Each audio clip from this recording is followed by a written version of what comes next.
Bueno, Nelly, hemos encontrado opiniones encontradas y no solamente en la población, también en lo que es el Estado.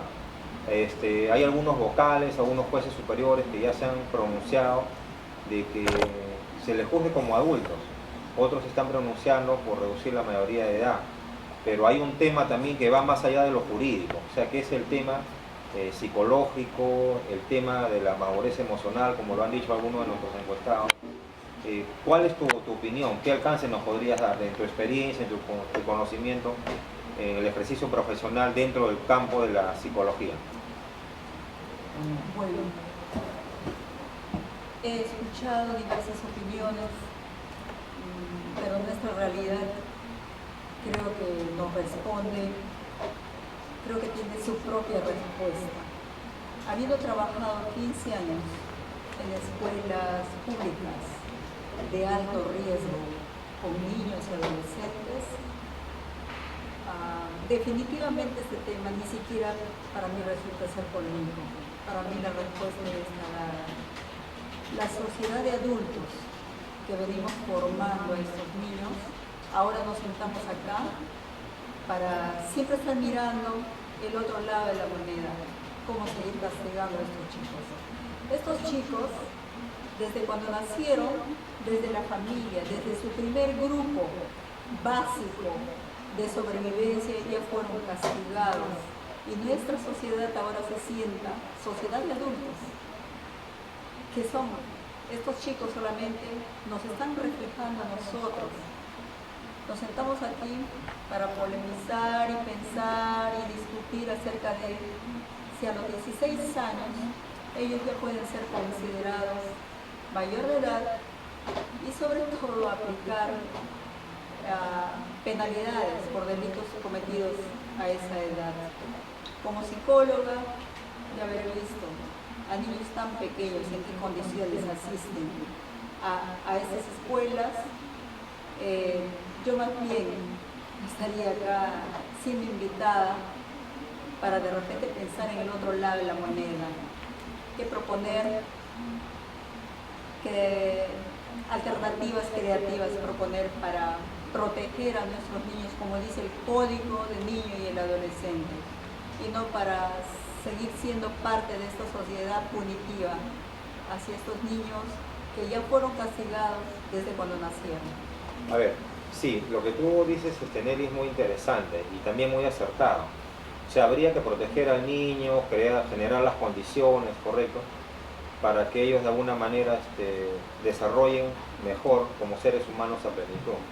Pero todo eso llevaría un proceso. O sea, tú como científica social, como profesional de la psicología, sabes que eso es un proceso, entonces no es de la noche a la mañana. Entonces, está muy bien, o sea, comenzamos ese proceso de siembra, ¿no?, de cuidado para llegar a cosechar. Pero ¿qué hacemos, o sea, con la realidad actual, o sea, en el momento? O sea, en el momento la sociedad, si bien tiene parte de responsabilidad, o de repente una buena parte de responsabilidad, como tú bien lo has señalado, a su vez la sociedad también es víctima.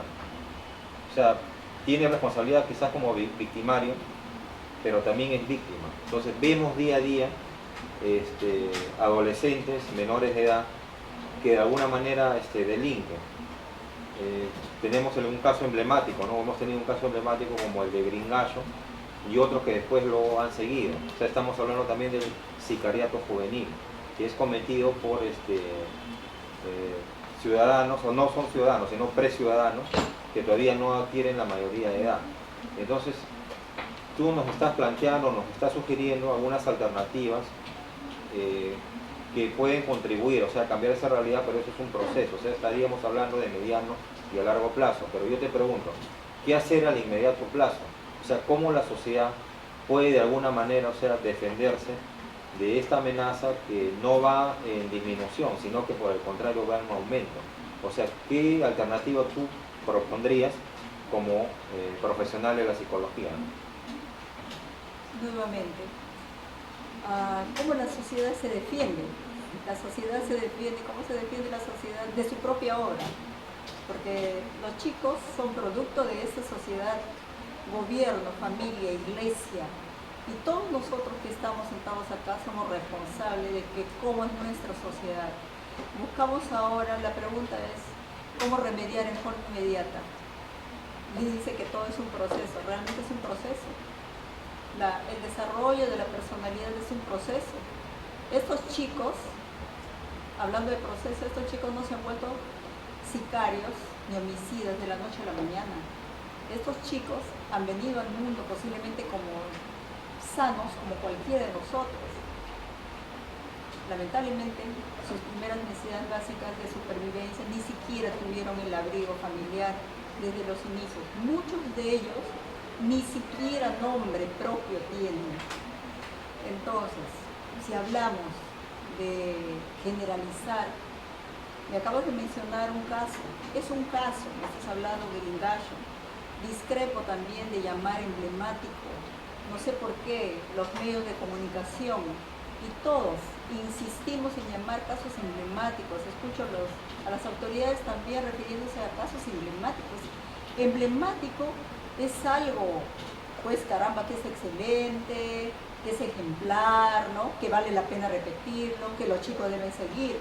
Pero no podemos seguir utilizando esos términos para un caso, pues, de un chico cuyo historial también, ¿no?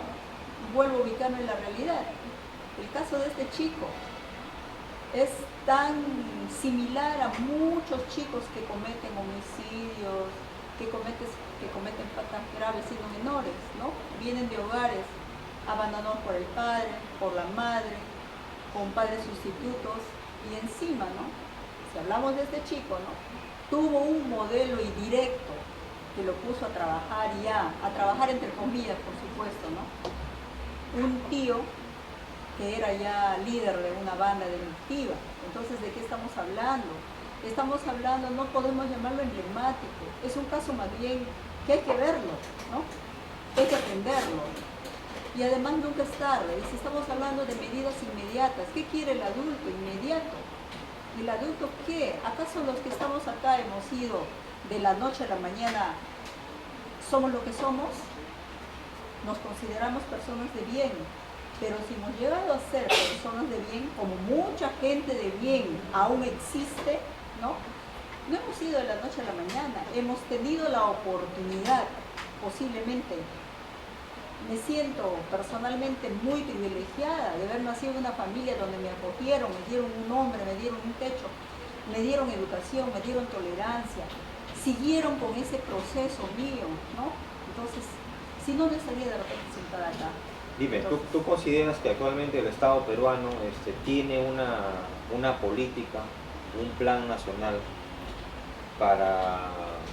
de prevención, de formación, o sea, en ese sector?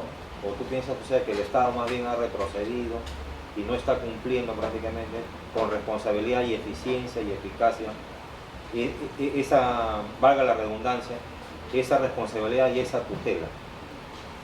Yo creo que el gobierno, a través del Ministerio de Salud, a través del Ministerio de Educación, a través del Ministerio de la Mujer y otras instituciones particulares, ¿no?, intentan velar por nuestros menores. Hay programas muy bien diseñados, pero tal vez resultan insuficientes. Yo, desde la realidad que estuve 15 años trabajando para educación, he podido ver de cerca, hay una deficiencia. Y hace algunos años, y el Congreso estuvo a punto de aprobar, creo que se quedó como ley, no sé si lo aprobaron, con respecto a que haya un psicólogo por el centro educativo, por institución educativa. Sin embargo, no sé qué pasó, hasta la realidad no se hace efectiva esta ley, ¿no? Entonces, el servicio de psicología simplemente es como un pasar por las escuelas, ¿no? Si el primer grupo social básico, la familia, no ha dado el soporte necesario para estos niños, para el desarrollo de esos niños, y la escuela, segundo grupo social que espera la sociedad, que tiene que acoger al individuo, tampoco la acoge, sino también, en vez de incluir, los excluye, porque eso es lo que se hace, se expulsa a los llamados alumnos que no son para nuestra escuela, se expulsa. ¿Y hacia dónde se expulsa? Son posiblemente sea Gringallo y otros más que fueron expulsados. ¿A dónde se expulsa? Y encima expulsados y decimos, ¿y ahora qué? Hay que darles duro, hay que castigarlos, ¿no? Entonces, el gobierno sí tiene su plan nacional con respecto a cómo proteger a estos menores, sí lo hace. He podido ver de cerca, pero tal vez resulte insuficiente. Pero esto no basta esperar de parte del gobierno también. Yo quiero mencionar también a la institución, a la iglesia, ¿no? Yo considero mucho la parte espiritual, ¿no? Que también la iglesia tiene que pronunciarse en este sentido.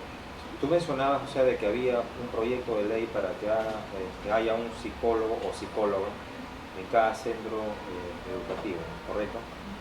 Pero me dices que prácticamente esto se ha quedado en el camino. ¿Cuál crees tú que han sido las causas o las razones por las que esto no se concretó? ¿Faltó la decisión política? ¿No había presupuesto? ¿No había la suficiente, no sé, de repente interés o prioridad por parte de la sociedad política, o de repente faltó una mayor presión de la sociedad civil? ¿Cuál crees tú que fueron las razones? Lamentablemente, a veces tocamos temas muy interesantes, muy esenciales, ¿no?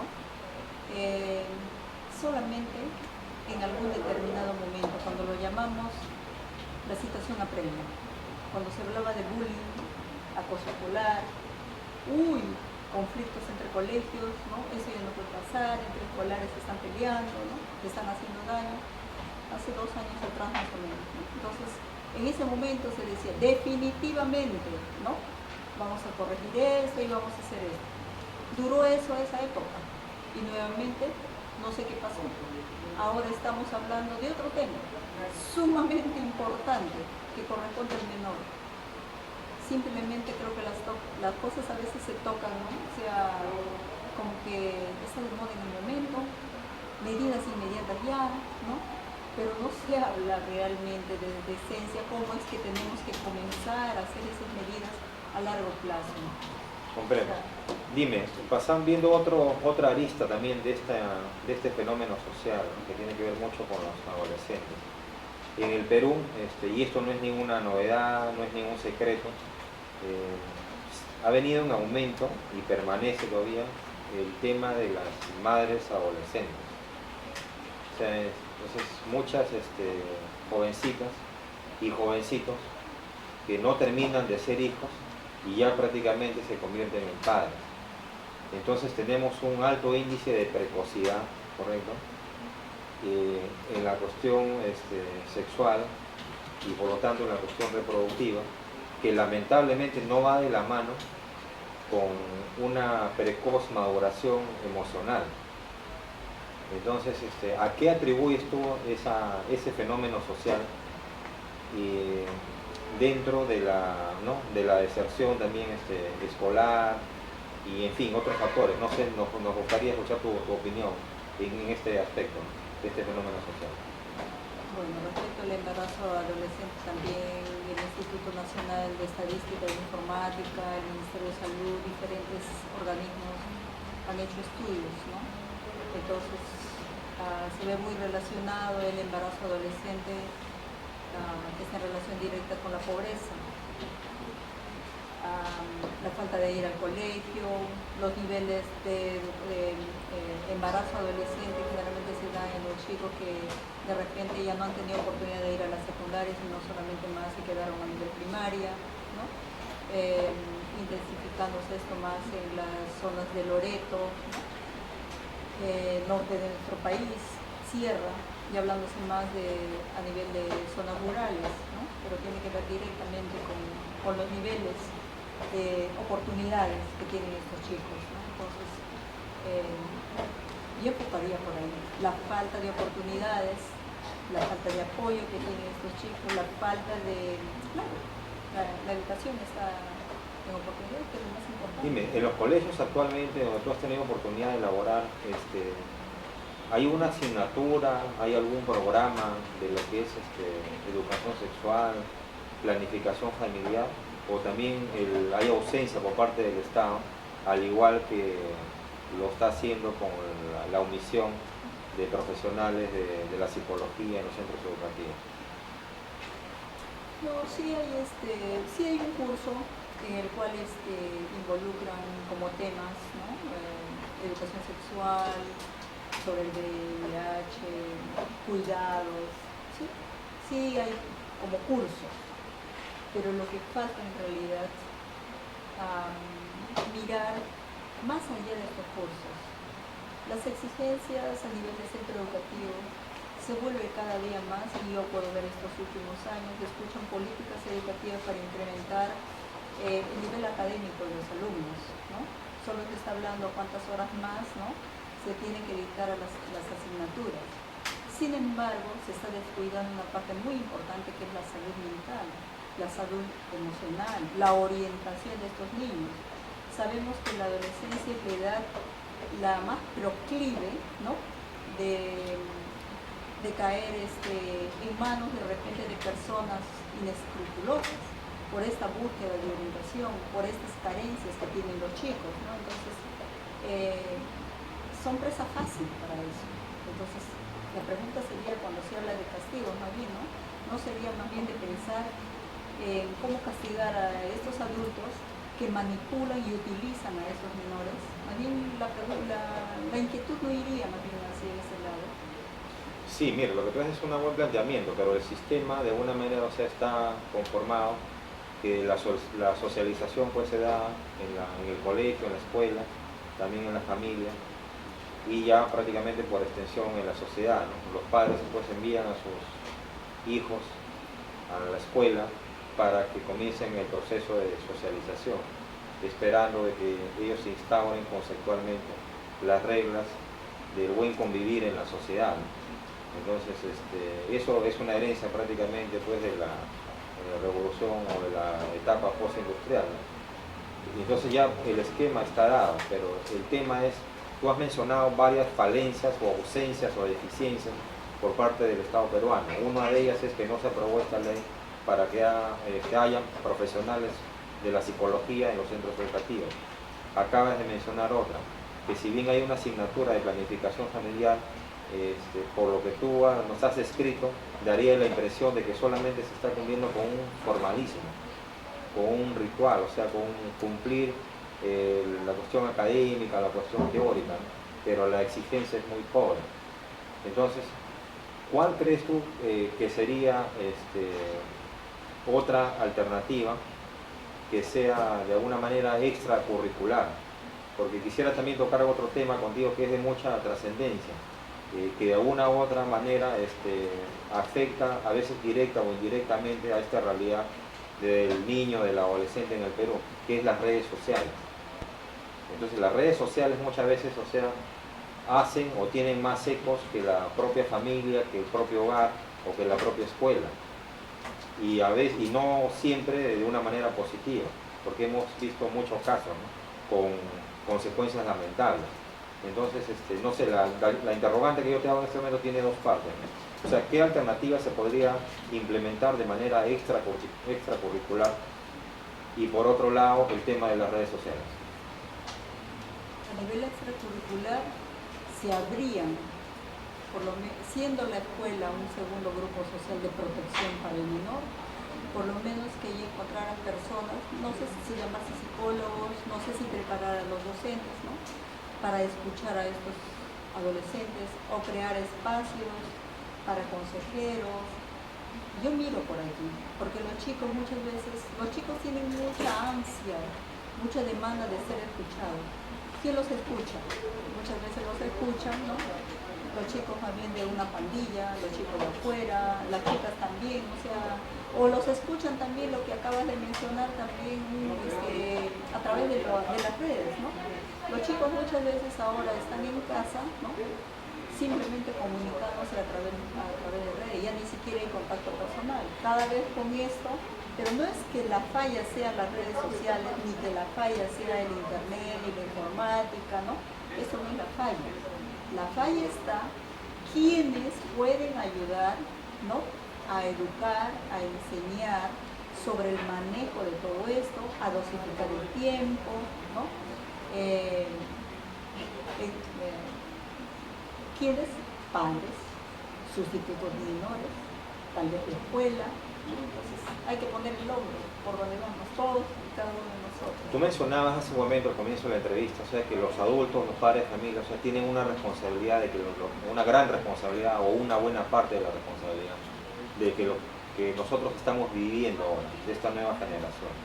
Pero surge una pregunta, y aquí tiene que ver justamente con lo que estamos hablando de las redes sociales, de la tecnología. Tú y yo, por ejemplo, nos hemos formado en una generación que no existía el internet, correcto, o sea, utilizábamos todavía el teléfono fijo, ¿no? el ring para la cabina pública, el correo postal, ¿no es cierto?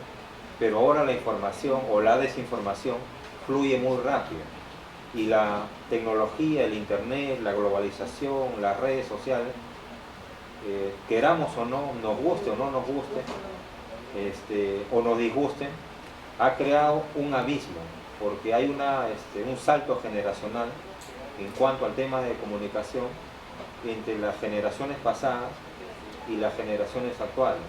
Y eso se ve a que muchos padres de familia no manejan las tecnologías, no manejan las redes sociales. Entonces, digamos que hay un código propio de la nueva generación, que es el actual, y un código de la antigua generación. Entonces, ¿cómo nosotros armonizar, cómo nosotros sincronizar, articular esos dos códigos intergeneracionales? Y justamente esa falta, esa ausencia de articular esos códigos establece un abismo y un divorcio entre padres e hijos y trae por consecuencia estos fenómenos que nosotros vemos día a día, ¿no? Entonces, ¿qué alternativas tú crees que serían sugerentes, ¿no? O que se puedan implementar y que no pasen necesariamente por la escuela?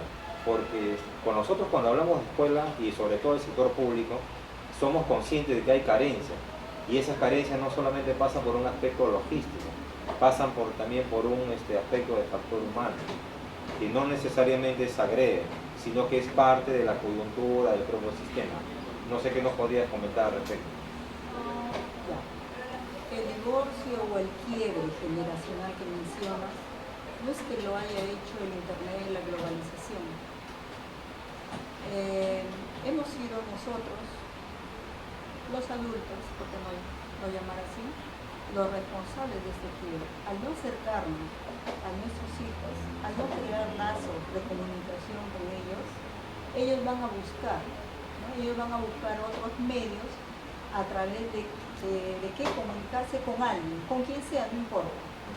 Y ellos, por su misma edad, por su misma característica de adolescente, de búsqueda de identidad, búsqueda de pertenencia, búsqueda de reconocimiento. A él no le importa quién lo reconozca, con tal de ser reconocido, ¿no? Y qué tenga que hacer, tampoco le interesa. No olvidemos que la adolescencia, justo, es una edad tan delicada. Si hablamos de 16 años, que te están hablando de mayores de edad, de querer colocarlos con mayores de edad, ¿no? Es la edad justamente de mayor riesgo, en la cual necesitan pues de un guía, ¿no? De quien esté con ellos, de quien les haga conocer el camino, de quien les diga esto. Ellos tienen en su cabeza muchas cosas, no olvidemos. El niño es muy concreto, el niño se contenta con algo que le dan, ¿no? Si le dan un caramelo y le llevan al cine, él está feliz de la vida, el adolescente no. El niño, si le dice el papá, mira, ¿sabes qué? Lo siento, pero hoy no te puedo llevar porque no tengo plata, y aunque esto no fuera cierto, el niño se lo cree. Pero un adolescente no, el adolescente ya comienza a ver por todos lados a su papá. Se le cae eso de, fue mi héroe, ¿no? Ya no creo en él, ahora lo estoy viendo realmente como es, había sido un mentiroso, ¿no? Entonces, el adolescente está en muchas cosas ya. Entonces, su cabeza más bien necesita justamente en esas edades, ¿no? Yo diría más bien la edad de quiebre, ¿no? Si no tiene un buen orientador en esas edades, por el adolescente. Entonces, justamente, ¿no? Está ahí. Entonces, aquí le corresponde a un adulto, yo diría, su familia. ¿Cómo lograr posiblemente utilizar, cuando dice que los otros manejan, los chicos manejan y los papás no? Buen motivo, buen pretexto, buena oportunidad, ¿no? Para que el papá de repente también, ¿no? se relacione con su hijo. Vamos a ver qué es lo que estás haciendo, ¿no? Y no mirarlo como un ajeno, como desde afuera, qué estarás haciendo, ¿no? Sino más bien a ver qué estás haciendo. Más bien crear lazos a través de lo que estás haciendo. Ah, muy bien, yo también voy a aprender los Face, ¿no? O sea, ¿qué tal si tú me enseñas? Más bien dale un poco de poder al adolescente, ¿no? Y se va a sentir bien. Se va a sentir un poco autónomo, va a decir, uy, caramba, ¿no? Ya le enseño a mi papá. Entonces, más bien mirar por allí cómo crear lazos de acercamiento a través de lo que el papá tiene, a través de las carencias, podría decir que el papá tiene ese aspecto de no maneja muy bien el arte, ¿no? Entonces, hay una frase que escuché hace tiempo que dice que al adolescente no se le exige, sino con el adolescente se negocia. O sea, no se le puede exigir porque ya es un adolescente. Si nosotros queremos lograr algo con el adolescente, hay que negociar. Y eso me lleva a la siguiente pregunta, el fenómeno pulpín, los denominados pulpines, que han salido a las calles, ¿no? O sea, a protestar, ¿no? Entonces, ¿cuál es tu opinión de este fenómeno, del fenómeno pulpín? que se negocia no se debe exigir. Yo soy la convencida, yo estoy convencida que a ningún ser humano se le exige. Todo ser humano, en este caso los adolescentes o estos jóvenes, si esos chicos creyeran realmente en lo que otros les proponen, ellos estarían llanos posiblemente a aceptarlo. Es su desconfianza, es la incertidumbre, es la falta de claridad posiblemente de ellos que en ese momento no conocen un poco más allá, necesitan posiblemente mayor información, ¿no? Yo no creo en eso de... Cuando hablas de negociar, no siempre se negocia también. Lo que yo más utilizo en la palabra es conquistar. Me gusta mucho la frase de este santo Don Bosco, que ha trabajado con muchos huérfanos de afuera para rehabilitarlos, ¿no? Y que les daba acogida. Y utiliza esta frase y a mí me encanta, que puede ser aplicada para todo padre y todo maestro, ¿no? Si quieres educar, primero conquista. Les dice bien claro, conquista, luego educa. Porque nosotros pensamos al revés, decimos hay que educarlo, ¿no? Dicen así, este chico necesita ir a la escuela, y es como que estamos diciendo, este es salvaje, algo así, ¿no? Hay que educarlo y para que no, primero hay que conquistarlo. ¿Y cómo se conquista? Se conquista con el afecto, se conquista poniendo sobre la mesa qué siento yo, qué sientes tú, ¿no? Yo creo que muchos de los fenómenos que ocurren en nuestra actualidad de violencia, que se ve como violencia, podrían remediarse más a través de trabajo, si podríamos comenzar a trabajar ya, mirando a largo plazo, cómo rehabilitar a estos chicos, cómo darles acogida, ¿no? Una de las cosas que yo siempre me he preguntado dentro de esta propuesta que tú haces, ¿no? de alguna manera iniciar un proceso para revertir esta realidad desde el plano de la educación. Una de las preguntas que yo me he hecho siempre es el rol de los colegios profesionales.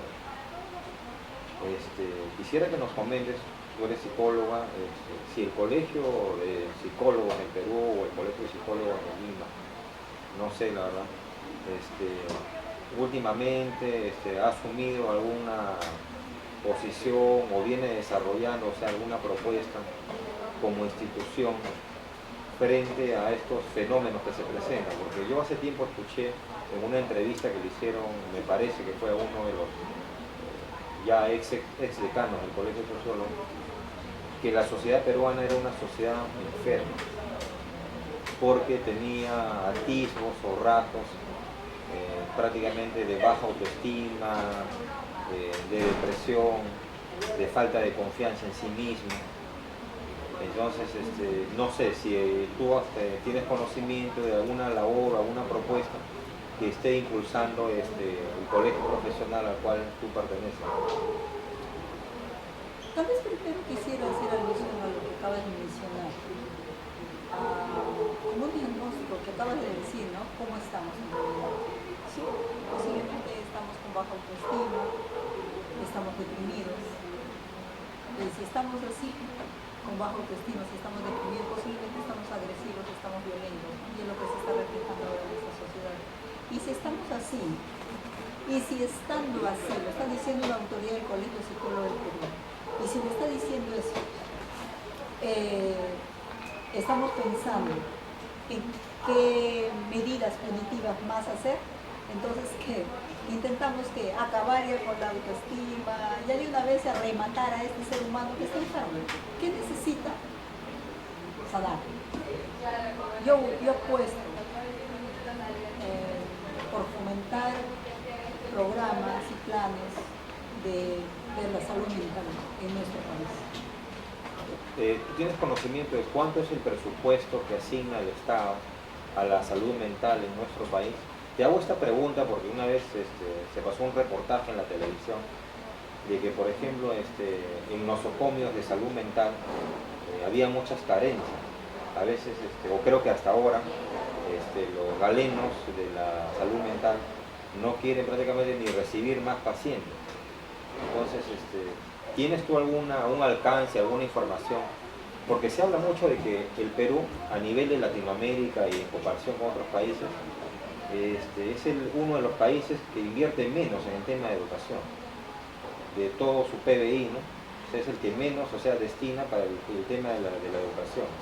Se refleja lo mismo también en el aspecto de salud mental, y esto me trae a colación una entrevista que le hicieron a León Trachtenberg, me parece que fue en diciembre del año 2010 o 2011, que una de las explicaciones que él daba de que por qué no se invierte un significativo porcentaje del presupuesto nacional al sector de educación, explicaba él que era porque los empresarios o los grupos de poder o los políticos en nuestro país resolvían el tema de educación en su familia enviando a sus hijos a estudiar al extranjero y punto.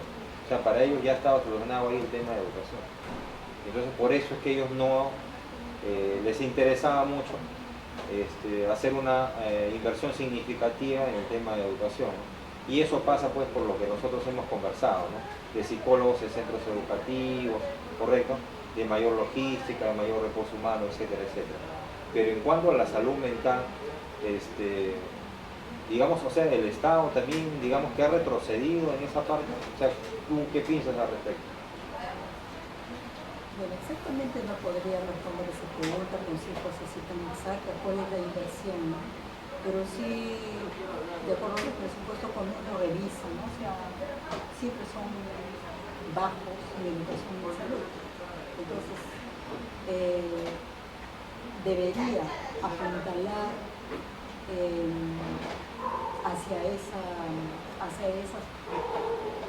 esos entes protectores, ¿no?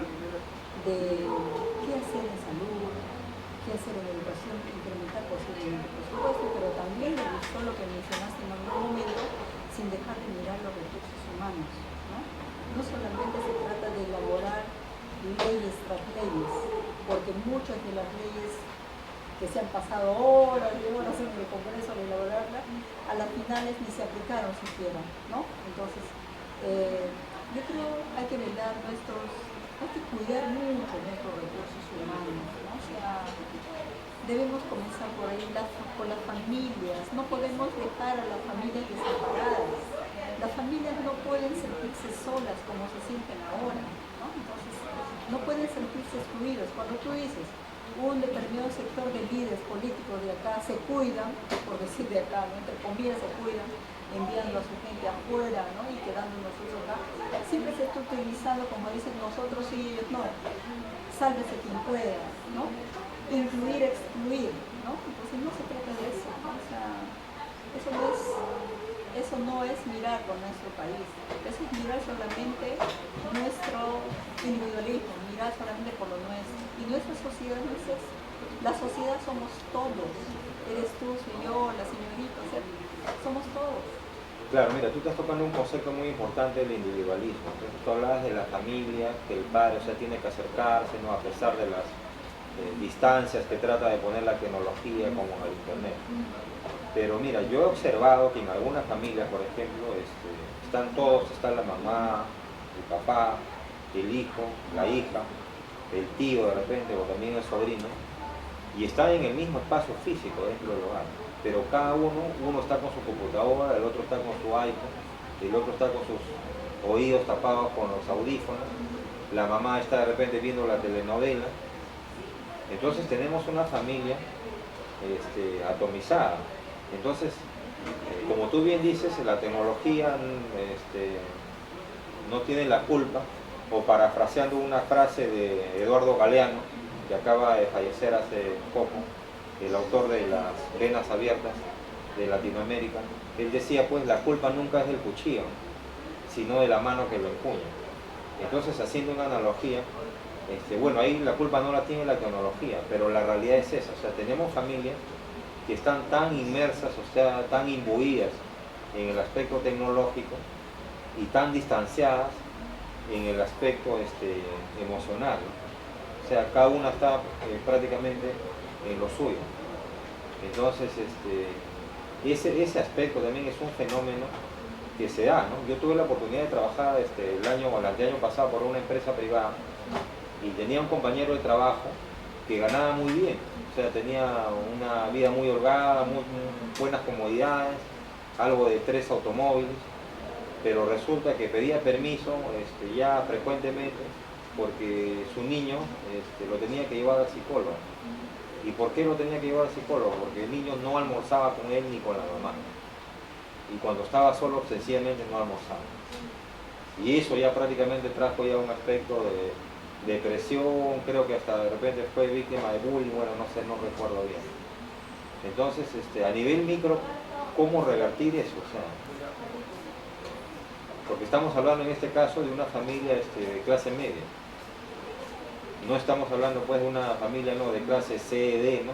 Que digamos pues no tiene, ¿no? Que se está sin nada, ¿no? Sobrevive pues con 5 soles al día, ¿no? No sé si tú has tenido la oportunidad como profesional de repente tratar ese caso o un caso similar y compartir esa experiencia, ¿no? De repente con nuestros radio oyentes, ¿no? Lógicamente sin nombres, sin lugares. Lamentablemente la máquina o el hombre se está poniendo al servicio de la máquina. Es al revés. La máquina está al servicio nuestro, el hombre. No es que el hombre está al servicio de la máquina.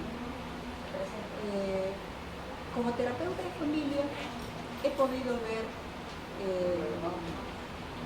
casos que tú refieres de niveles de padres profesionales que salen a trabajar, dejan a sus hijos y los hijos están imbuidos siempre en sus celulares y no hay quien los retire de sus dormitorios, ni la abuelita puede con ellos. Pero estos casos he tratado así a nivel de familia,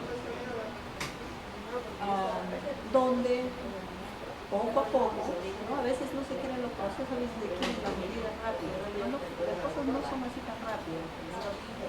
Con respecto a reeducar, a volver a replantear las cosas desde el comienzo, ¿no? Entonces, cuesta tiempo, cuesta dedicación, ¿no? Cuesta esfuerzo. Entonces, sí he tenido oportunidad de algunas familias que estaban, como dicen, cada quien con su máquina, de ver la salud familiar. Y poco a poco, ¿no? O sea, al comienzo el papá escondía el celular a la hija, pero después se le recomendaba que si él escondía, no le daba la oportunidad a su hija de poder ella responsabilizarse qué podía hacer ella en el tiempo que ella tenía al lado de la máquina, qué podía hacer ella, porque ella tenía que responsabilizarse. Una chica de 15 años ya tiene que tener responsabilidad sobre sus cosas, sobre su vida, ¿no? No puede siempre tener un guardián al lado. Un acompañante un día sí, pero no un guardián. Entonces, pero es muy duro lo que dice para algunos padres. O sea, dejarlo ya comenzar a, como se dice en España, a despabilar solo. Pero ellos estaban bajo orientación profesional, estaban bajo ayuda psicológica. No es que al padre se le dice déjalo y suelta, no es así. Ellos tienen que recibir varias sesiones de terapia, la cual asisten, Muchos de ellos sucumben en el camino porque muchas veces también el planteamiento va hacia los adultos y a muchos adultos no nos gusta escuchar lo que nos dicen en realidad, ¿no? Entonces nos corremos, ¿no? Siempre ponemos pretexto, aquí le traigo a mi hijo que está mal.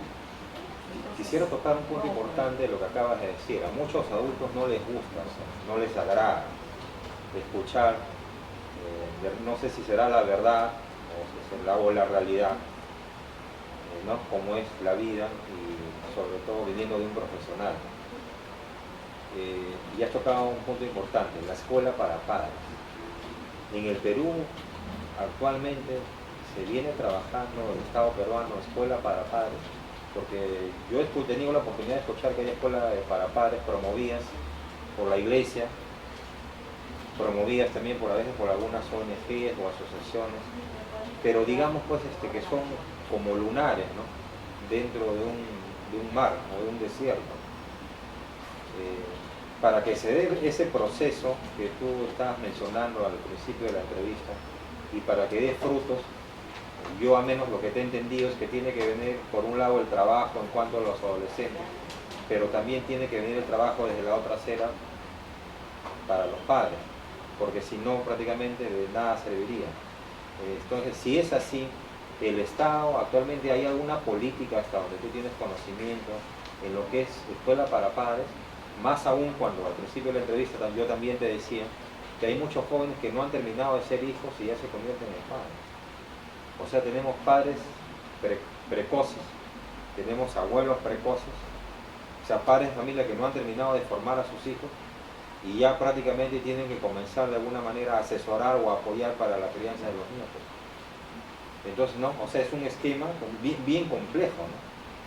Y bueno, no sé, en cuanto a escuela para padres, si nos puedes dar un alcance, un conocimiento en cuanto al Estado, ¿no? ¿Cómo está el Estado en ese aspecto? Hasta donde tú sabes. las escuelas de padres sí existen en los colegios. Sí, de existir existen las escuelas de padres. Pero hay una deficiencia, existen las escuelas. Teóricamente están las escuelas de padres. Pero ¿qué pasa? Hay ausentismo de parte de los padres. Los padres, o sea, cuesta. ¿Qué porcentaje de ausentismo, más o menos? Como decir, invitados, te hablo desde mi realidad, ¿ya? Claro, ¿qué es la realidad? Invitados por decir 100 asisten 15.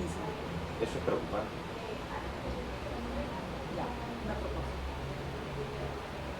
¿Y cuál crees tú que sea la causa principal de esa ausencia? ¿Es una resistencia? ¿Es un prejuicio? No sé, que no es importante?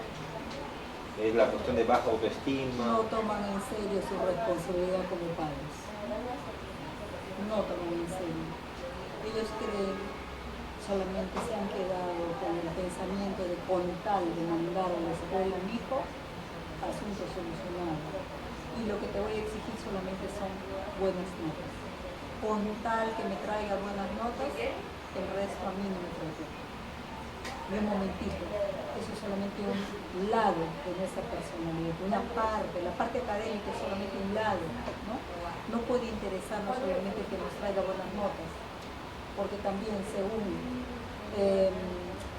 los casos que ustedes están mencionando, chicos que se han dedicado al delito, han sido buenos estudiantes, han tenido buenas notas. O sea, no se trata de eso solamente, se trata también del lado afectivo, cómo estás, cómo te sientes, qué te parece, cómo te va la vida, cómo te va cada día, qué amigos tienes, dónde vas, cómo andas, ¿no? O sea, bueno, entonces lo que tú describes pues es la cultura de la cosificación, ¿no? O sea, es la factura de la sociedad del consumo. O sea, tú vales por lo que tienes, vales según cómo te vistes y vales según por el entorno social que tú tengas. O sea, no vales por lo que tú eres, sino por lo que aparenta ser. Entonces digamos que esa es la lectura, ¿no? O sea, eso prácticamente ha pasado la factura de la sociedad, de lo instantáneo, de lo rápido que nosotros queremos. O sea, queremos algo instantáneo, nos echamos la moneda y sale por el otro lado de la máquina, o sea, es igual. exacto. Entonces se ha cosificado, o sea, yo lo mando a mi hijo al colegio, ¿no? Entonces estoy pagando una matrícula, una mensualidad, y yo pago por un servicio y quiero que me traiga una buena nota, punto. O sea, el resto es lo de menos. ¿Es así? ¿Esa es la, Yo creo que sí. es la realidad y que también vivimos? nos hemos acostumbrado a lo fácil. Por todos lados miramos nuestra comunidad. Los padres siempre queremos hijos lindos y buenos, estudiantes y obedientes a cual maestro.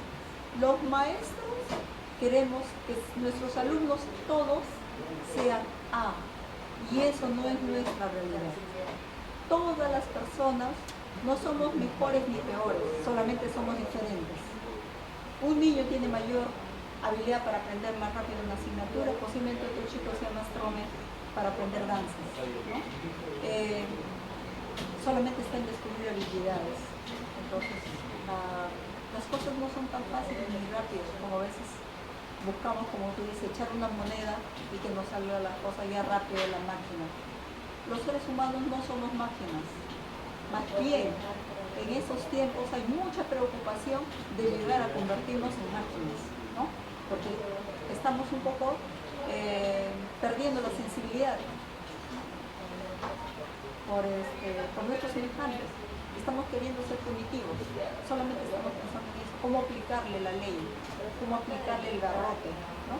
Entonces, tenemos un poco que comenzar a revertir eso. Tenemos que volver, no importa, tenemos que volver a comenzar, que es un proceso que dura mucho. Así es educar. Educar no es fácil. Comprar cosas sí, la contabilidad es fácil. Solamente cuento cosas, hago mi inventario ya. Un ser humano es un lechado de emociones, que hoy día puede estar alegre y contento, en el caso de un adolescente. El día de mañana no, puede estar tan acomplejado que no le fue bien algo. Se sacó una nota mal, le baja su estado de ánimo, su padre no lo entiende, quiere que su padre siempre tenga un estándar de ánimo, que todos los días esté igual. Un adolescente no funciona así, un maestro también quiere eso, ¿no? Que su alumno siempre brille, que su alumno, si compone un poema, si es trome componiendo un poema, pues tiene que ser trome expresando el poema, y eso no resulta a veces el que compone poemas no tiene facilidad para expresarlo. Entonces, las cosas no son tan fáciles como el ser humano. A ver, y dime, ¿cuál es tu opinión de que en otros países, por ejemplo como Cuba o Nicaragua, sí se haya aprobado, instalado, y está en proyecto también en Bolivia, en Ecuador y en otros países, la mayoría de edad a los 16 años? O sea, ¿cuál sería tu opinión? ¿Tú crees, o sea, que esa corriente, quizás a mediano, a largo plazo, también llega al Perú? Entonces, sí, ¿cuál sería tu opinión? Porque tú sabes que las sociedades evolucionan y evolucionan en diferentes direcciones que a veces de repente no son de nuestro grado, pero se está dando ya prácticamente en otros países que han aprobado la mayoría de edad a los 16 años. Unos lo que están aprobando, o sea, rápidamente, otros ya tienen algún tiempo y otros lo tienen en proyecto. ¿Tú cuál crees que sea la reacción del colectivo social de proponerse, o sea, con más fuerza, con más ímpetu, esa propuesta? O sea, te lo comento porque es la realidad, ¿no? O sea, hay una realidad que existe, que no porque a nosotros a veces no nos guste, o por lo que nosotros digamos, no, vamos a negarla o vamos a negarla, no quiere decir que esa realidad desaparezca. O sea, esa realidad existe, está a nuestra puerta, y bueno, tarde o temprano esas corrientes también van a llegar aquí al Perú. Entonces, ¿cuál sería tu opinión a ese respecto? Porque vivimos en un mundo globalizado, o sea, no somos una isla. Hacer las cosas porque otros lo hacen, tal vez no va por ahí, no sería, como otros lo hicieron, también lo voy a hacer, ¿no? Yo creo que cada país tiene su autonomía, cada quien tiene responsabilidad sobre sus ciudadanos, ¿no? Entonces, yo lo miraría más que si aquí sucediera eso, sería algo que acá es porque sucedió, pero no porque los otros lo hicieron, los de acá también tienen que apresurarse en hacerlo, ¿no? O sea, no quisiera... Pero, perdón que te interrumpa, pero eso no se contrapone con nuestra realidad como sociedad peruana. O sea, los jóvenes y los adolescentes acá asumen modos de vida, asumen una cultura de jóvenes de otros países. ¿Y por qué nosotros no podemos hacer otras cosas diferentes a ellas? Claro, pero el tema, o sea, ya no pasa por el puede, sino por lo que es, o sea, por ahí va mi pregunta, ¿no? O sea, por una realidad concreta. Entonces ahí justamente viene el choque entre la idea y la realidad. Entonces, bueno, tú quisiera que finalmente invites a los radioescuchas a qué número te pueden contactar o a qué dirección. Bueno, con mayor gusto al 9876-120-46. ¿Alguna dirección? ¿Alguna dirección? Estoy en Centros Médicos Especializados, en la Avenida Venezuela 1271, en Breña. Gustosa de servirles. Bueno, te agradecemos, Nelly, por haber aceptado nuestra invitación. Bueno, fue la psicóloga Nelly Rojas Fernández, psicóloga y psicoterapeuta de familia, quien estuvo en nuestro programa de Delito de Opinión Cero. Y bueno, agradecerles a todos por su atención y será hasta el próximo programa. Muy buenos días, fue para ustedes Henry Frank con la cámara de Noemí Guamán de Norteamérica y en los controles Roberto Barreto de la Federación de Periodistas del Perú. Muy buenos días.